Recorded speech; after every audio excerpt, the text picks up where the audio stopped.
Pada video ini kita akan mempelajari mengenai teori belajar aliran tingkah laku menurut Watson. Rumusan masalah pada video ini yang pertama, siapa itu John Brodus Watson? Yang kedua, bagaimana isi teorinya? Yang ketiga, bagaimana implementasinya dalam pembelajaran? Dan yang keempat yaitu kesimpulan. Materi yang pertama yaitu siapa John Brodus Watson. John Brodus Watson adalah seorang psikolog Amerika yang lahir pada 9 Januari 1878 dan meninggal 25 September 1958 yang lahir di Travelers Rest dekat Greenville, Carolina Selatan. Watson mengalami masa kecil yang sulit. Ayahnya seorang alkoholik yang meninggalkan keluarga ketika John berusia 13 tahun, sementara ibunya Emma Kesia sangat religius. Selanjutnya, pendidikan Watson. Yang pertama, Furman University. Watson menyelesaikan pendidikan sarjana di sini sebelum melanjutkan ke University of Chicago. Yang kedua, PhD di University of Chicago dengan meraih gelar doktor pada tahun 1903 dengan disertasi tentang perilaku hewan. Lalu karir Watson. Yang pertama, Johns Hopkins University. Pada tahun 1908, Watson diangkat sebagai profesor psikologi dan segera mendirikan laboratorium untuk penelitian psikologi komparatif. 2. Behaviorisme. Ia mempopulerkan pendekatan ini melalui kuliahnya yang terkenal pada tahun 1913.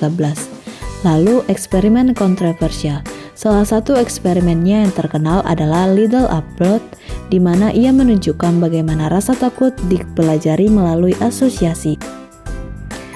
Teori belajar aliran tingkah laku menurut John Brodus Watson menekankan hubungan antara stimulus dan respons. Menurutnya, belajar terjadi melalui interaksi ini, di mana stimulus atau rangsangan dari lingkungan menghasilkan respons atau reaksi individu yang dapat diamati dan diukur.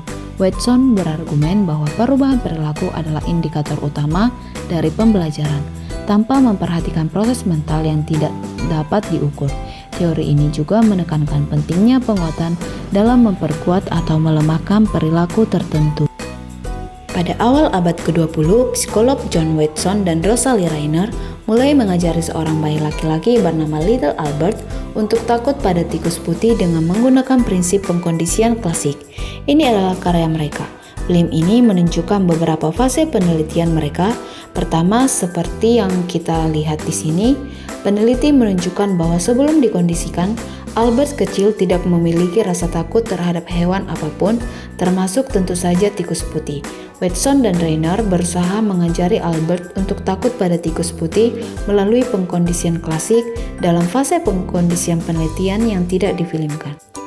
Para peneliti memukul batang baja dengan palu setiap kali Albert meraih seekor tikus, menimbulkan suara yang sangat keras yang membuat Albert kesal dan ketakutan. Setelah 6 kali suara keras pada tikus tersebut terjadi, diyakini bahwa anak laki-laki tersebut telah dikondisikan untuk takut pada tikus putih, kecuali untuk bersikap takut terhadap tikus putih, baik tikus tersebut dipasangkan dengan suara keras atau tidak. Dalam rangkaian film berikutnya, kita melihat Albert berinteraksi dengan tikus putih. Setelah proses pengkondisian, para peneliti percaya bahwa reaksi anak tersebut selama percobaan ini menunjukkan ketakutan barunya terhadap tikus putih. Akhirnya, para peneliti berharap bahwa rasa takut yang dikondisikan oleh Albert terhadap tikus putih akan menggeneralisasikan rangsangan yang mirip dengan tikus putih. Anak itu sekarang juga bereaksi dengan penuh semangat terhadap benda serupa seperti kelinci, anjing, benda berbulu, dan topeng mana yang dikenakan oleh Watson sendiri. Materi yang ketiga yaitu implementasinya dalam pembelajaran. Yang pertama, identifikasi tujuan pembelajaran. Guru harus menetapkan tujuan pembelajaran yang jelas dan terukur, serta indikator keberhasilan belajar yang dapat diamati. 2. Penggunaan stimulus dan respon. Penerapan stimulus yang tepat seperti pertanyaan, latihan, atau tugas untuk memicu respons dari siswa. Proses ini melibatkan pengamatan terhadap reaksi siswa terhadap stimulus yang diberikan. Selanjutnya yaitu reinforcement atau penguatan. Penguatan positif seperti pujian atau hadiah digunakan untuk memperkuat perilaku yang diinginkan, sedangkan penguatan negatif dapat digunakan untuk mengurangi perilaku yang tidak diinginkan. Reinforcement ini merupakan kunci dalam penguatan hubungan antara stimulus dan respon. Yang keempat yaitu metode pembelajaran. Penggunaan metode drill atau pembiasaan untuk pembentukan kebiasaan belajar siswa. Ini termasuk pengulangan materi agar siswa dapat menginternalisasi informasi ide. Kelima, identifikasi tujuan pembelajaran. Sebelum memulai pembelajaran, guru perlu menganalisis kemampuan awal dan karakteristik siswa untuk menyesuaikan metode dan materi yang akan diajarkan. Selanjutnya, evaluasi dan penilaian. Penilaian dilakukan berdasarkan perubahan perilaku yang dapat diamati selama proses pembelajaran, sehingga guru dapat mengevaluasi efektivitas metode yang digunakan. 7. Pengulangan dan pelatihan. Pembelajaran dilaksanakan melalui pengulangan dan latihan, sehingga siswa dapat mengembangkan keterampilan dan pengetahuan secara bertahap melalui proses. Selanjutnya yaitu ada kesimpulan.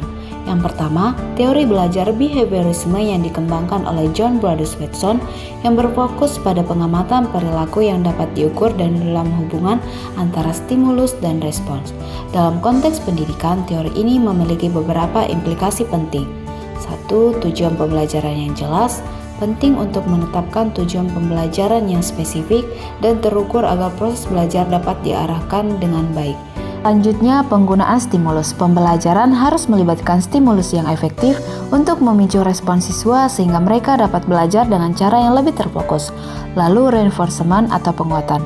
Penguatan dapat dilakukan melalui penguatan positif maupun penguatan negatif. Lalu, tentukan metode drill atau latihan. Pengulangan dan latihan menjadi kunci dalam membentuk siswa menguasai materi, memungkinkan mereka untuk membentuk kebiasaan belajar yang lebih baik. Lalu, analisis kemampuan awal siswa. Memahami kemampuan awal siswa sangat penting untuk menyesuaikan metode pengajaran agar sesuai dengan kebutuhan mereka. Setelah itu, kita melakukan evaluasi berbasis perilaku. Penilaian harus dilakukan berdasarkan perubahan perilaku yang dapat diamati sehingga efektivitas metode pembelajaran dapat dievaluasi dengan jelas.